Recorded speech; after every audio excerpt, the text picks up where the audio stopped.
Graça, paz e misericórdia, meus amados irmãos. Hoje nós estamos fazendo a nossa transmissão desse vídeo, desse terceiro vídeo, sobre o nosso assunto de escatologia. Estamos fazendo aqui diretamente do nosso templo, Igreja Batista Missionária Aliança, aqui em Água Fria, Recife, Pernambuco. Nós estamos tentando fazer esse vídeo para colocar no nosso canal. Fiz 3, mas nenhum deles entrou. Coloquei uma justificativa ontem e hoje estou tentando novamente trazer esse assunto à tona, visto que é uma sequência, né? Primeiro vídeo, escatologia 1, escatologia 2, estamos aqui na escatologia 3, no sentido da sequência do assunto. Pois bem, no vídeo de hoje nós iremos trazer uma lembrança do que nós já falamos, um pouco, né? Lembrando que a escatologia começou com o surgimento, a manifestação de Jesus Cristo. Sequencialmente veio a fundação da igreja, Jesus funda a sua igreja. Vem a descida do Espírito Santo, vem os sinais, né, dos últimos tempos que Paulo fala a Timóteo. Os dias difíceis, que ele também fala a Timóteo, e aí os eventos seguem uma sequência, né? Vem as profecias de Jesus sobre guerras, pestes, rumores de guerra, desamor, injustiça, os sinais que irão acontecer claramente, né? E a palavra de Deus, ela nos ensina que o único povo que sabe o que vai acontecer baseado na Bíblia são os cristãos, os crentes. A Bíblia é o único livro, eu falei isso no vídeo passado, é o único livro que tem inspiração divina. O resto dos livros tem o seu valor, é importante, mas não são tão importantes ou superiores à Bíblia. A Bíblia está acima de todos os outros livros. Então, diante desse fato, eu trazer algumas notas sobre essa questão futurística, que nós sabemos que existem pessoas, né, dentro do contexto social, que tem envolvimento com a questão esotérica, mística, etc., e que alguns deles, eles conseguem supostamente prever o futuro. Supostamente. Então, dentro dessa questão de suposições, que eles supostamente conseguem prever o futuro, eles tentam, de alguma forma, prever os acontecimentos baseado em históricos, em fatos passados. Eles fazem uma leitura, não é? E dentro dessa leitura, eles têm uma noção e falam alguma coisa, não é? Quando Jesus disse que haveria pestes, guerras, terremotos, alguém pode dizer, né? Mas isso sempre houve, mas não com a frequência que começou a ter após a profecia de Jesus. É tanto que no 6º século houve a primeira praga sobre o mundo todo, não é? Que foi chamada, se não me falha a memória, praga de Justino, ou praga justiniana. Depois veio a maior de todas, até os dias atuais, nenhuma superou essa praga, que foi a praga da peste negra, que assolou a Europa, não é? Matando quase 200.000 pessoas, não é? E aí foi surgindo outras pestes, outras enfermidades, outras doenças, outros vírus, outras bactérias, como no início do século XX, se não me falha a memória, 1918, morreu mais gente de gripe após o término da Primeira Guerra do que propriamente na guerra. Aí foi se desencadeando uma série, e o período, o intervalo de uma doença, de uma praga, de uma peste, entre uma e outra, foi diminuindo, e as sequências de doenças foram aumentando, né? Como a gente tem agora no Brasil e no mundo. A gente tem a AIDS, a gente tem a zika, a dengue, a chikungunya, a gente tem a gripe, a influenza H1N1, a gente tem a gripe aviária, a gente tem agora o coronavírus, e quando terminar o coronavírus vai vir outro. Então não há um intervalo longo, agora é uma coisa sequencial. Observe que aumentou isso. Então, baseado naquilo que a Bíblia diz, nas predições bíblicas, os cristãos autênticos, verdadeiros, que creem nas Escrituras como elas realmente são, sem aumentar nem diminuir. Os cristãos, eles têm esse privilégio porque eles vivem outra situação. Eles vivem dentro de um contexto espiritual, bíblico, né? Além de escatológico, é um contexto bíblico, que crê no autor da Bíblia, que crê no autor da salvação, no caso que é o nosso Senhor e Salvador Jesus Cristo. Esse contexto é um contexto que beneficia o cristão verdadeiro, o cristão salvo. O cristão salvo, ele pode sentir os efeitos do princípio das dores, porque afinal de contas nós somos humanos, estamos ainda dentro desse plano, dentro desse contexto terreno. Não é? A gente sente, a gente se entristece, a gente se preocupa, porque afinal de contas existem pessoas que são atreladas, ligadas a nós pelos laços de sangue, pelos afetos, e que nós sentimos muito as perdas, sentimos muito com os sofrimentos. Contudo, nós cremos piamente porque conhecemos a fidelidade do nosso Deus. A Bíblia é muito clara quando diz que Deus, ele não mente. E como Deus não mente, não é? Tudo que ele disse acontecerá. Jesus Cristo fala em Mateus, no capítulo 24, vamos ler? Verso 36, se não me falha a memória. Mateus 24, 36. Jesus Cristo disse... Mateus 24... Cadê? Mateus 24... Acompanha aí, irmãos. Mateus 24, 35. O céu e a terra passarão, mas as minhas palavras não passará. Ou seja, essa terra vai passar, o céu que a gente vê vai passar, porque afinal de contas nós aguardamos novos céus e nova terra, conforme nos ensina Apocalipse 22. Então vai passar esse céu e essa terra, mas as palavras de Jesus, a palavra de Deus, não passará. Então, dentro desse contexto, que a palavra de Deus não passa, e a fidelidade de Deus também, ele não erra, ele não mente, Paulo escrevendo a Tito, se você acompanha a Bíblia, por favor, vá para a Bíblia.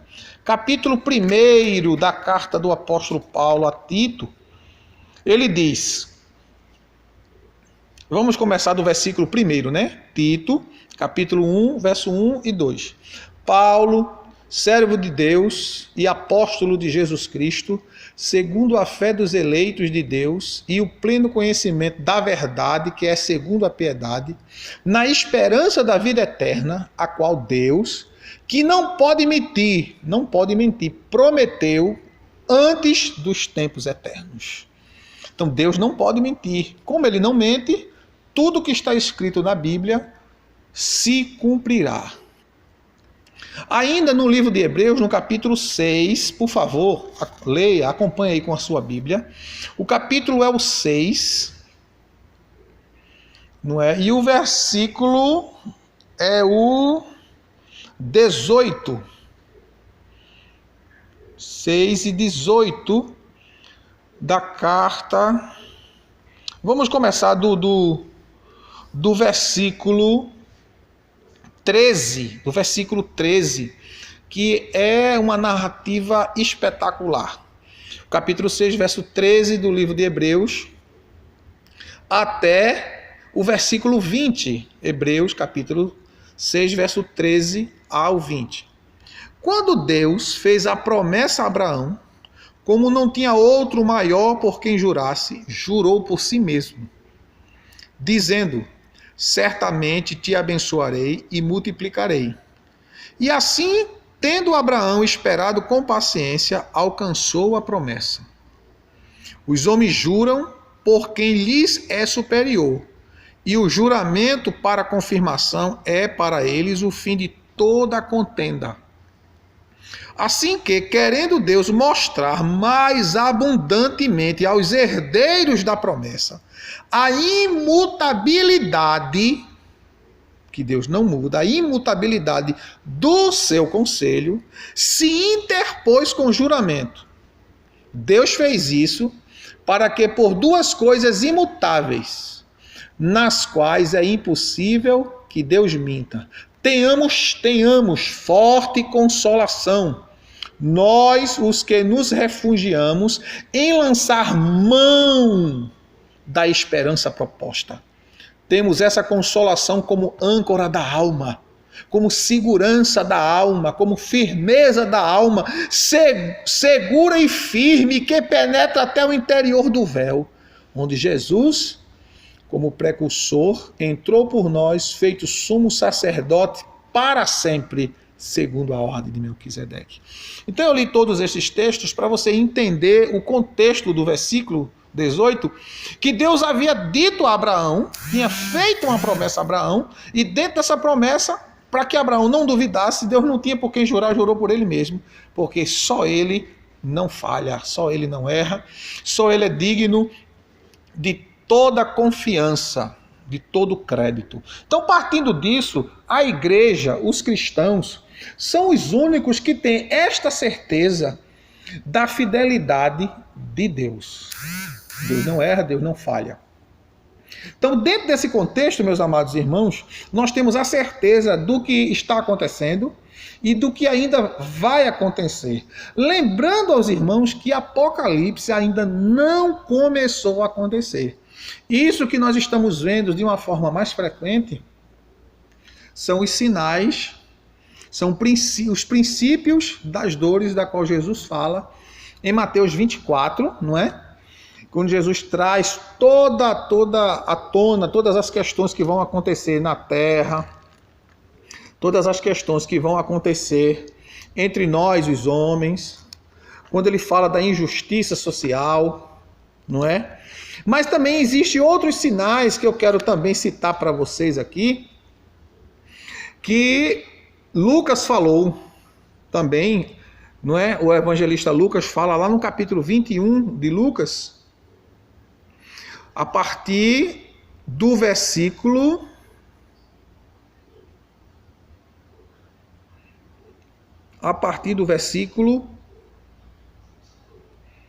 5.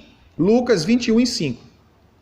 Ele começa trazendo a mesma narrativa de Mateus, só que Lucas traz alguns detalhes que Mateus não fala, que Mateus não diz, que Mateus não retrata. Não é? Lucas 21, versículo 5 até o 38.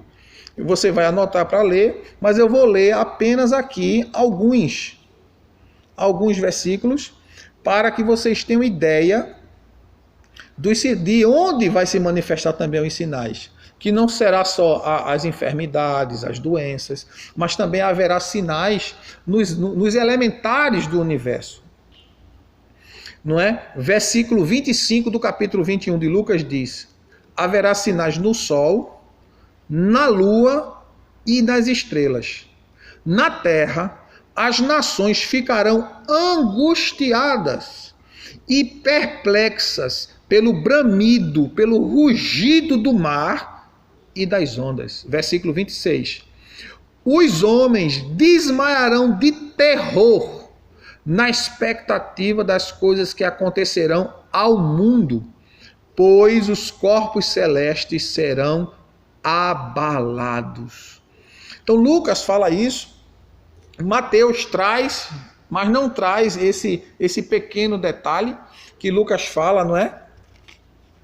Mateus 24, vamos lá para Mateus 24, Marcos também fala, mas eu não quero me ater, porque praticamente eles falam a mesma coisa, só que uns traz uns detalhes que o outro não traz, não é? Então, eu queria que você depois, você anota aí, Mateus, o capítulo 24, para você ler do verso 1 de Mateus até o versículo 44. Você se atenha a ler aí, porque se eu for ler todos os textos que eu for citar, o vídeo vai ficar muito longo, vai ficar muito cansativo. Então é importante que você anote e ouça a minha explicação, e depois, após você ver o vídeo, você vai conferir todos esses textos na Bíblia Sagrada. Então, diante desse fato, desses sinais, que são os sinais que apontam para o retorno de Jesus, Jesus Cristo manda-nos levantar a nossa cabeça, a fim de estar atentos, não nos entristecermos, pelo contrário, nos alegrarmos, porque isso só mostra a fidelidade de Deus com a sua palavra e o compromisso que ele tem com a sua igreja.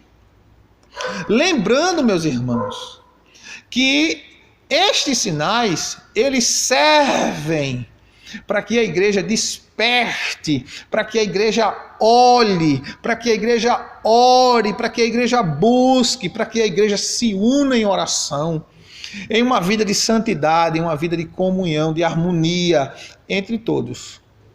Não é? Então, meus queridos, estes sinais apontam para o retorno de Jesus.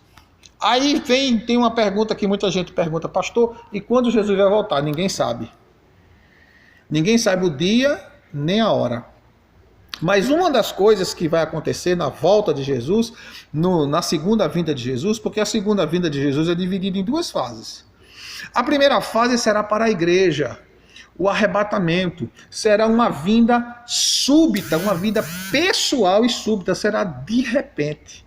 Ele voltará para arrebatar a sua igreja. Vamos lá para a primeira carta de Paulo aos Tessalonicenses. Carta de Paulo aos Tessalonicenses. Tomar um golinho d'água aqui, que a garganta está seca. 1 Tessalonicenses, capítulo 4, verso 16 e 17, que nos diz assim: pois o mesmo Senhor descerá do céu com grande brado, a voz do arcanjo, ao som da trombeta de Deus, e aos que morreram em Cristo ressurgirão primeiro. Depois nós, os que ficarmos vivos, seremos arrebatados com ele nas nuvens, para o encontro do Senhor nos ares. E assim estaremos para sempre com o Senhor. Observe que o texto é bem específico. Encontrar o Senhor Jesus nas nuvens, nos ares. E isso será só para a igreja. Só a igreja ouvirá o toque da trombeta e subirá ao encontro do Senhor Jesus. Os que estão vivos serão transformados, os que morreram em Cristo vão ser ressuscitados, transformados e subirão com os vivos transformados. Ninguém vai primeiro, todo mundo vai junto. Ninguém chega primeiro, chega tudo igual. Na presença do Senhor, no dia do arrebatamento. Então será um dia em que será pego de surpresa, porque não sabemos nem o dia, nem a hora. E o propósito da vinda do Senhor Jesus ser de repente, né, apesar dele vir pessoalmente, será uma vinda súbita, será de repente, é para justamente ele tomar para si, aqueles que são dele. A gente tem um exemplo disso no capítulo 25 de Mateus, quando fala da parábola das 10 virgens. Eram 10 virgens, 5 prudentes e 5 loucas. Todas eram, vamos usar esse termo, nessa terminologia, todos eram crentes. Todos foram convidados para o casamento, mas só 5 tinham azeite de reserva. Só 5 tinham azeite para manter suas lamparinas acesas. Ou seja, só 5 das 10 realmente estavam ligadas, comprometidas, alertas, de atalaia, esperando o noivo. E de repente ouviu-se a voz dizendo: eis o noivo, e o noivo chegou, e diz o texto sagrado que eles entraram para as bodas, para a comemoração com o noivo. Mesmo que as outras, aparentemente, eram virgens, estavam com as prudentes, mas elas não valorizavam o temor. Elas não valorizavam a chegada, porque quando a gente valoriza algo em nossa vida, a gente aguarda, a gente se assegura de que não seja pego de surpresa. E Jesus ratifica isso de uma forma tão forte, irmãos. No próprio capítulo, né? Eu queria que vocês vissem, voltassem lá para o Evangelho de Mateus, fazendo referência à parábola das 10 virgens, não é? No capítulo 24, se não me falha a memória agora, vamos ver, é bom a gente conferir, para não ter erro, né? Coisa boa é conferir na Bíblia, na Escritura. No capítulo 24, não é? Que antecede a parábola das 10 virgens, que vai do capítulo 25, verso 1 a 13, no capítulo 24, verso 45 ao 51, fala da parábola dos 2 servos, que é uma alusão a muitos crentes também que esquecem ou negligenciam seu compromisso com Deus. 24, 45 de Mateus. Quem é, pois, o servo fiel e prudente a quem o Senhor encarregou da sua casa para dar o sustento a seu tempo? Bem-aventurado aquele servo a quem o Senhor, quando vier, achar servindo assim. Em verdade vos digo que lhes confiará todos os seus bens. Se, porém, aquele servo for mau e disser consigo, o meu Senhor tarde virá, e começar a espancar os seus conservos e a comer e a beber com os bebarrões, virá o Senhor daquele servo num dia em que não espera e a hora em que ele não sabe, o castigará e lhe dará o lugar com os hipócritas, e ali haverá choro e ranger de dentes. A gente não pode negligenciar. A gente precisa continuar na labuta da fé. Como Judas, versículo 3 diz, batalhar de uma vez por todas pela fé que um dia foi entregue aos santos. É a luta da fé. Todos os dias você tem que vencer você mesmo, vencer o mundo, vencer o maligno, vencer o sistema, vencer o pecado e estar de pé. Firme, convicto. Eu não estou falando que você vai se tornar infalível, porque infalível só existe um, que é Deus. Estou falando de infabilidade, mas eu estou falando de prudência, de busca de santidade, de uma vida consagrada, abnegada, dedicada, comprometida com o reino de Deus e a sua palavra. Então, diante desse fato, como estava falando em sequência,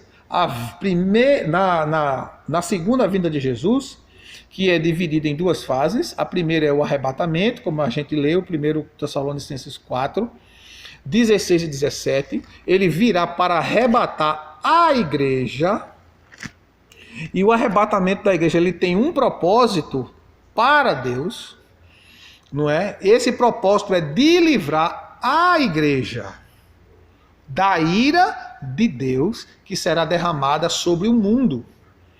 A gente vê isso na primeira carta ainda de Paulo aos Tessalonicenses, no capítulo 1 de 1 Tessalonicenses, capítulo 1, versículo 9 e versículo 10. Por favor, acompanhe comigo a leitura bíblica, abra sua Bíblia.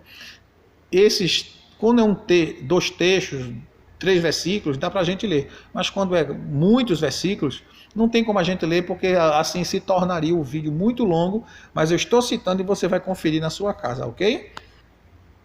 Pois eles mesmos anunciam de que forma fomos recebidos entre vós.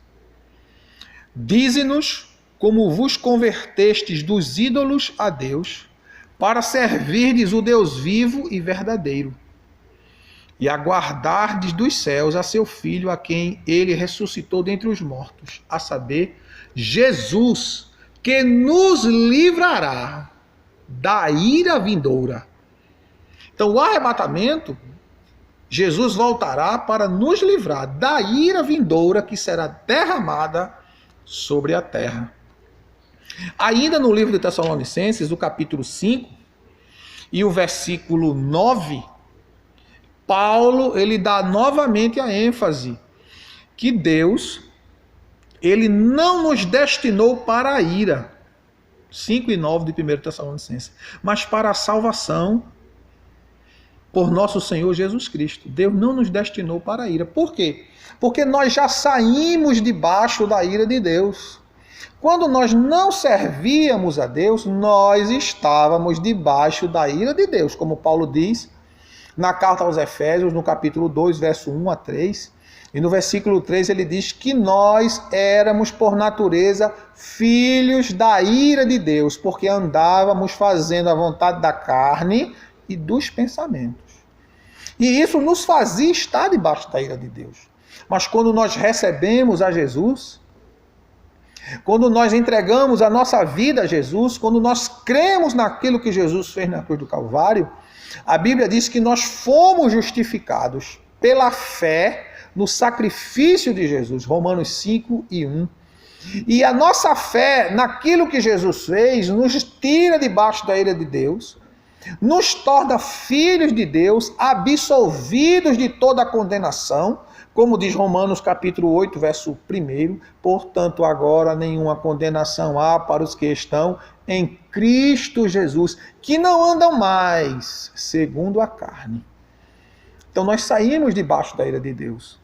Quando Jesus retornar para arrebatar a igreja, é justamente para nos livrar da ira de Deus que será derramada sobre a terra, sobre aqueles que não receberam, não quiseram receber, não reconheceram o que Deus fez por nós em Cristo Jesus.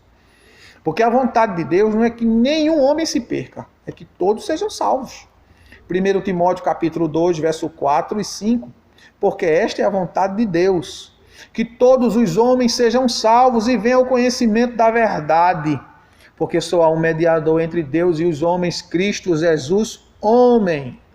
Só existe um Salvador, um caminho e uma verdade. Essa chama-se Cristo Jesus.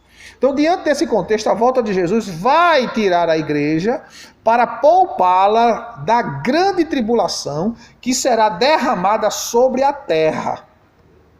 E essa tribulação será tão grande, meus queridos, tão terrível, que o que a gente vê hoje aqui não é nada em relação ao que vai acontecer no período da grande tribulação. O Senhor prepara coisas terríveis para aqueles que irão ficar na terra, um sofrimento inimaginável, não é? Quando que a Bíblia diz que nunca houve e nem depois haverá, porque automaticamente, depois que passar a grande tribulação, nós, junto com Deus, passaremos a habitar na eternidade e não teremos mais pranto, dor, injustiça, fome e etc, né? O reino de Deus traz tudo quanto é bom. É tanto que a Bíblia diz que toda boa dádiva e todo dom perfeito vem do alto, vem do Pai das luzes, onde não há mudança nem sombra de variação.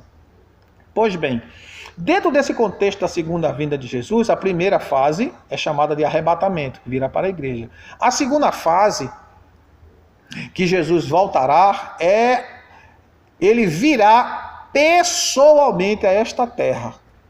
Só que agora ele não vai vir como o Cordeiro de Deus, o Salvador do mundo. Ele agora vai vir como o Rei dos Reis, o Senhor dos Senhores, o soberano dos reis da terra. Um momentinho só.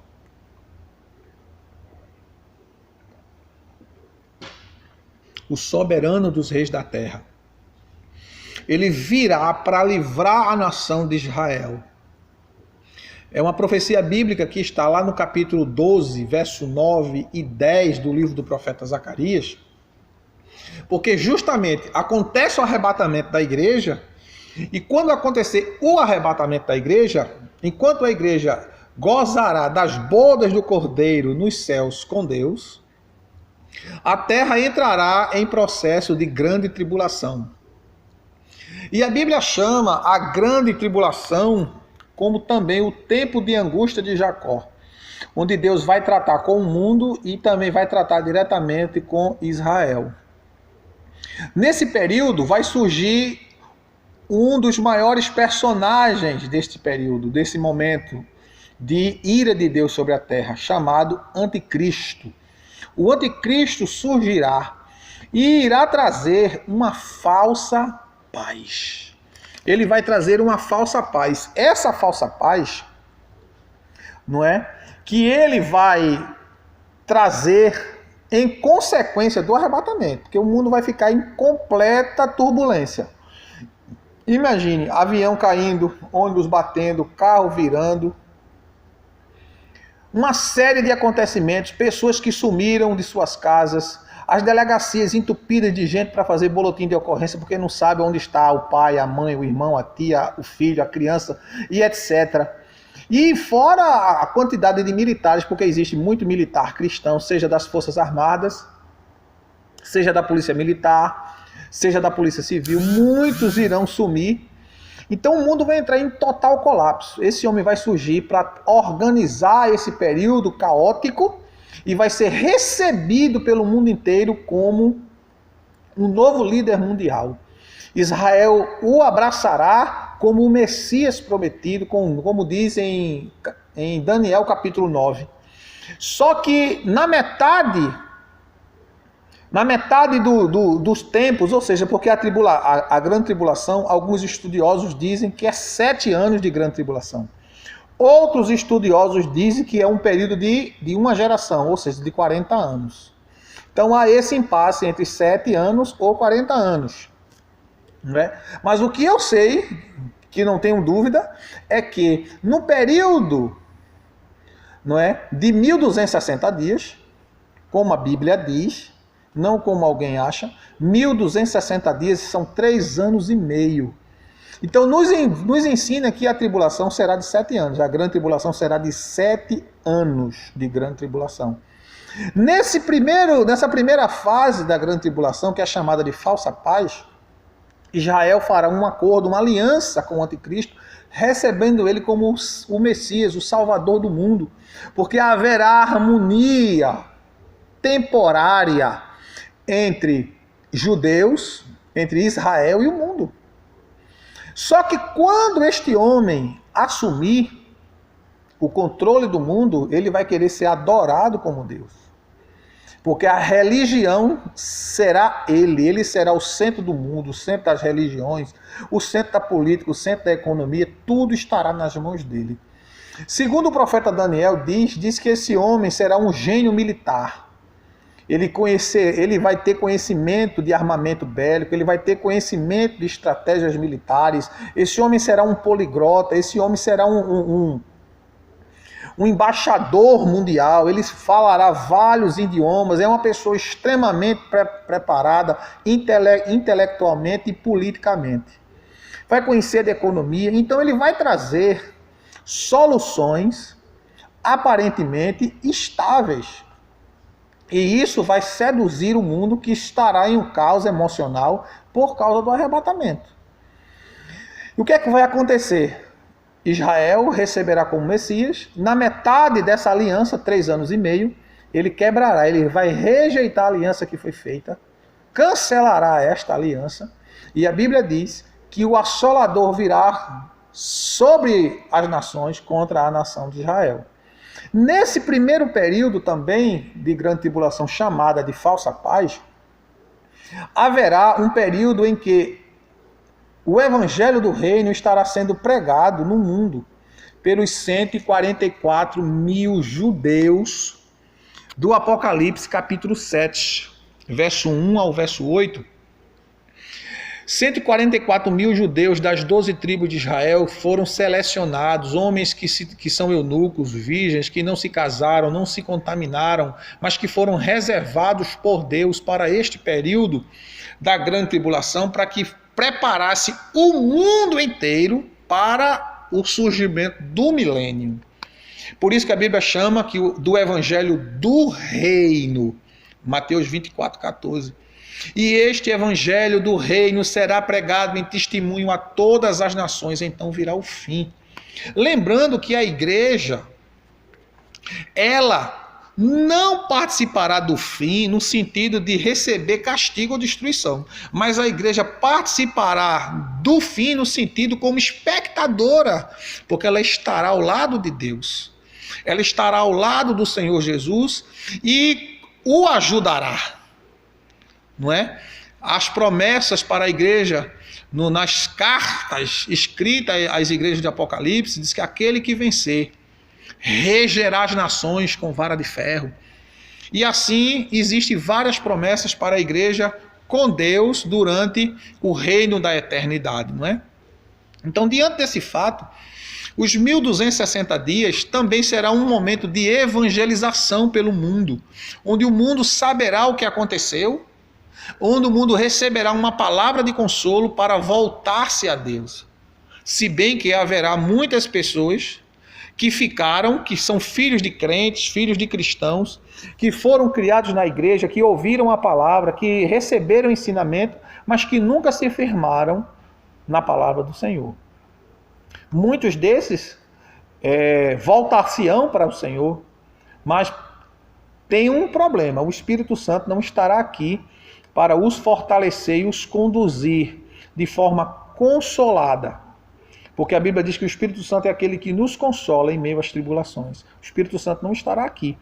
Eles serão salvos porque receberão a palavra. E se guardarem a palavra até o fim, entregando suas vidas, eles receberão a eternidade em Deus. E depois desse período da primeira fase da grande tribulação, o anticristo, que já está dominando, assumindo o mundo, diz lá em Apocalipse capítulo 13, verso 7, que ele vai fazer guerra aos santos e os vencerá e os matará. Ele vai matar todos aqueles que continuarem confessando salvação em Jesus Cristo, que receberão por meio dos 144 mil judeus. Posteriormente, esses 144 mil judeus morrerão assassinados também pelo anticristo, porque lá no capítulo 7, verso 9, depois que eles foram selados, eles ganharam milhões de almas, multidões de almas. E depois que eles ganharam essas vidas, eles vão ser ceifados da terra, até que complete, né? É tanto que a ordem de Deus para o anjo é: olha, não danifiques as árvores, não danifiques a água, não danifiques nada na terra, até que seja selado os 144 mil. Eles são selados, pregam, ganham vidas para Jesus. Esse tempo chega à sua conclusão, a primeira fase. Eles serão assassinados, serão mortos pelo anticristo, como eu citei Apocalipse 13, 7. Depois 14, 1 a 5 do livro de Apocalipse. Eles já são vistos no Monte Sião com o Senhor Jesus, livres de toda dor, livres de todo tormento, livres de toda angústia, porque já cumpriram a sua missão, a sua etapa. Pois bem, durante este período da grande tribulação que o Senhor Jesus estará preparando o caminho para o seu retorno visível, aonde todas as tribos da terra, todos os povos da terra irão ver o Senhor Jesus descendo sobre o Monte das Oliveiras. Quando Israel entrará em conflito bélico com o exército do anticristo, que estará sendo preparado, não é, por 10 nações, unindo-se a Gog e Magog, conforme a profecia do livro do profeta Ezequiel, o capítulo 38 e o capítulo 39. Gog e Magog é a China e a Rússia. Se unirão ao exército do anticristo na forma final de eliminar o povo judeu. Haverá o confronto, haverá a batalha, Israel perderá a guerra, e na hora que eles estiverem para serem dizimados, como eu citei antes, o texto do livro do profeta Zacarias, do capítulo 12, verso 9 e 10, o Espírito Santo de Deus será derramado sobre a nação de Israel, eles clamarão a Deus pedindo o Messias, a promessa, para livrá-los daquela situação, da derrota final, do aniquilamento final é quando Jesus aparecerá. Não é? Diz a Bíblia, vindo nas nuvens com poder e grande glória. Vamos conferir isso? Vamos lá para o Evangelho de Mateus, novamente. Olha, Mateus sempre sendo citado, Mateus capítulo 24. Mateus capítulo 24.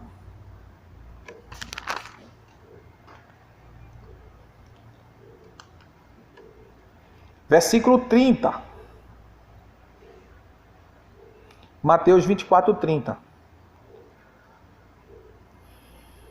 Então aparecerá no céu o sinal do Filho do Homem, e todos os povos da terra se lamentarão.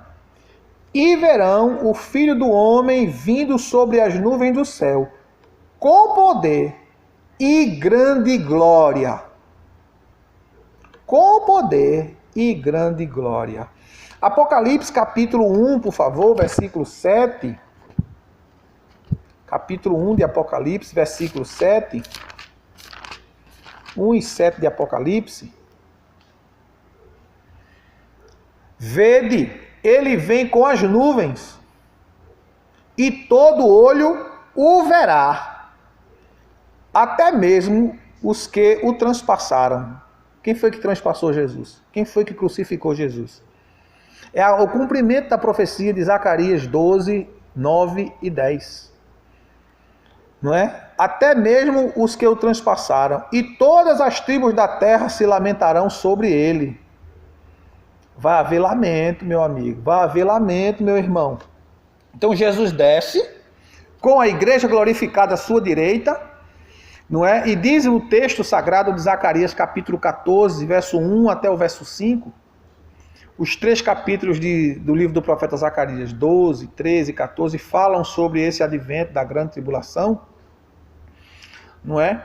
Então Jesus pousará sobre o Monte das Oliveiras, e diz a Bíblia que o Monte das Oliveiras será fendido, Israel passará no meio entre um monte, entre uma banda de cada lado, ele passará pelo meio, será salvo, e a Bíblia diz que Jesus, com o assopro da sua boca, destruirá o exército do anticristo.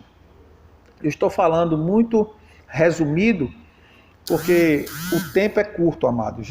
Nós já estamos com 42 minutos de vídeo. Então Jesus salvará Israel finalmente da destruição, da aniquilação total. Essa é a segunda fase da sua segunda vinda. Poupará Israel de ser completamente destruído pelo exército do anticristo. E assim, o Senhor, mais uma vez, como livrou a igreja da ira de Deus no período da grande tribulação, através do arrebatamento, Deus livrará a nação de Israel da sua aniquilação, pessoalmente, retornando através da pessoa de Jesus, para livrar a nação de Israel, cumprindo assim a sua promessa de livramento e aparecimento do verdadeiro Messias de Deus, que é o nosso Senhor Jesus. Que Deus vos abençoe e até o próximo vídeo, querendo Deus, onde nós daremos continuidade a este assunto. Falamos mais um pouco hoje e no próximo vídeo, se Deus quiser, a gente vai trazer mais um pouco sobre escatologia e quem sabe podermos adentrar um pouco em Apocalipse, em outras áreas, em outras questões. Que Deus em Cristo Jesus vos abençoe, ore, divulgue, participe, compartilhe esse vídeo, indique para alguém que queira aprender a palavra de Deus. Você que ainda não conhece a nossa igreja, venha conhecer a Igreja Batista Missionária Aliança, aqui na rua São Joaquim do Monte, número 66, Água Fria, Recife, Pernambuco. Nós estamos estamos recebendo doações para fazermos cestas básicas e entregarmos aqui na nossa comunidade. Já recebemos, entre ontem e hoje, mais de 300 quilos de alimento. Iremos começar a fazer as cestas segunda-feira e entregar elas aos irmãos, às pessoas também carentes que estão precisando de alimento em suas casas. Que Deus em Cristo Jesus vos abençoe. Não deixe de comentar também, faça seu comentário, diga o que você achou, se gostou, se não gostou, se não entendeu, se entendeu. E assim nós iremos continuar fazendo esses vídeos com a graça e a permissão de Deus em nome de Jesus.